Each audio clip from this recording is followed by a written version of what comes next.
Okay, the purpose of this video is to look at the slopes of parallel lines. In the next video, we'll look at the slope of perpendicular lines. Okay, so first, parallel lines are simply lines in the same plane that never intersect.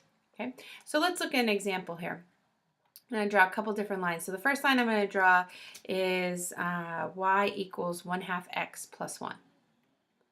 Okay, and if I look at that graph, y equals 1/2 x plus 1, I'm going to go up 1 for the y-intercept, and then a slope of up 1 over 2, okay? Or I can do down 1, left 2, okay?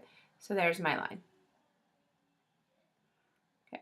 And now I'm going to look at the graph of y equals 1/2 x subtract 2, okay? So I'm going to do a y-intercept of 2.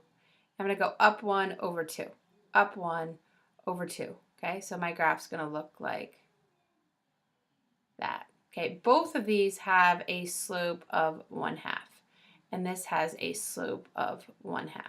Okay, so we notice that if the parallel lines have the same slope, if the lines have the same slope, they're going to be parallel. So let's describe that over here.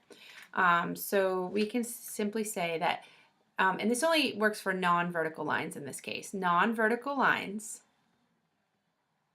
are parallel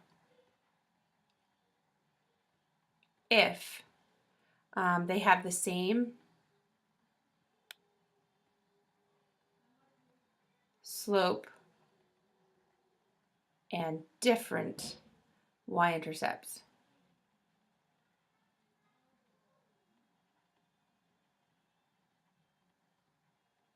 Okay, and then let's talk about vertical lines now. So vertical lines would be an example like this right here. Okay, let's say I take a vertical line like this one, and then I take a vertical line like this one. These two are parallel, okay? But we can say that vertical lines are parallel if they have different x-intercepts.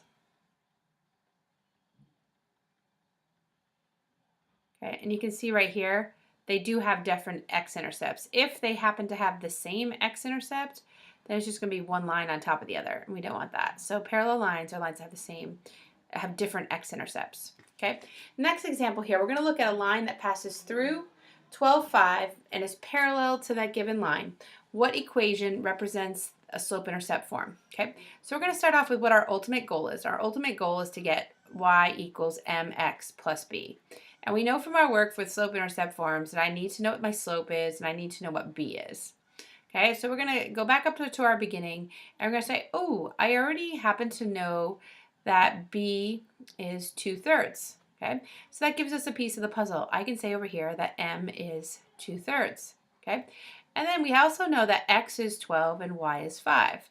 So I'm going to state that x is 12 and I'm going to state that y is 5. Okay, so I'm given a point, I'm given a slope. So this is a perfect case to use slope-intercept or point-slope form. So I'm going to plug into slope-intercept form. So I'm going to say, in this case, it's going to be y minus 5 is equal to a slope of 12 times, no, that was not right. The slope is not 12. The slope is 2/3. Okay, slope of 2/3 times x minus 12. Okay, now it asks for slope-intercept form. I'm in point-slope form, so I've got to do some manipulation here. So what I'm going to do is I'm going to distribute out the 2/3. So I'm going to be left with 2/3 x minus. Now 3 goes into 12 4 times. 4 times 2 is 8. So I'm going to get 8. And then I'm going to add 5 to both sides.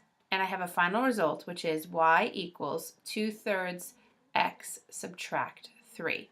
Okay, so that is my final answer. Y equals 2/3 x minus 3. And these lines are parallel. They have different y-intercepts. And if I plug in 12 and I plug in 5, this is a true equation. Okay, that's the last example. In the next video, we'll look at perpendicular lines.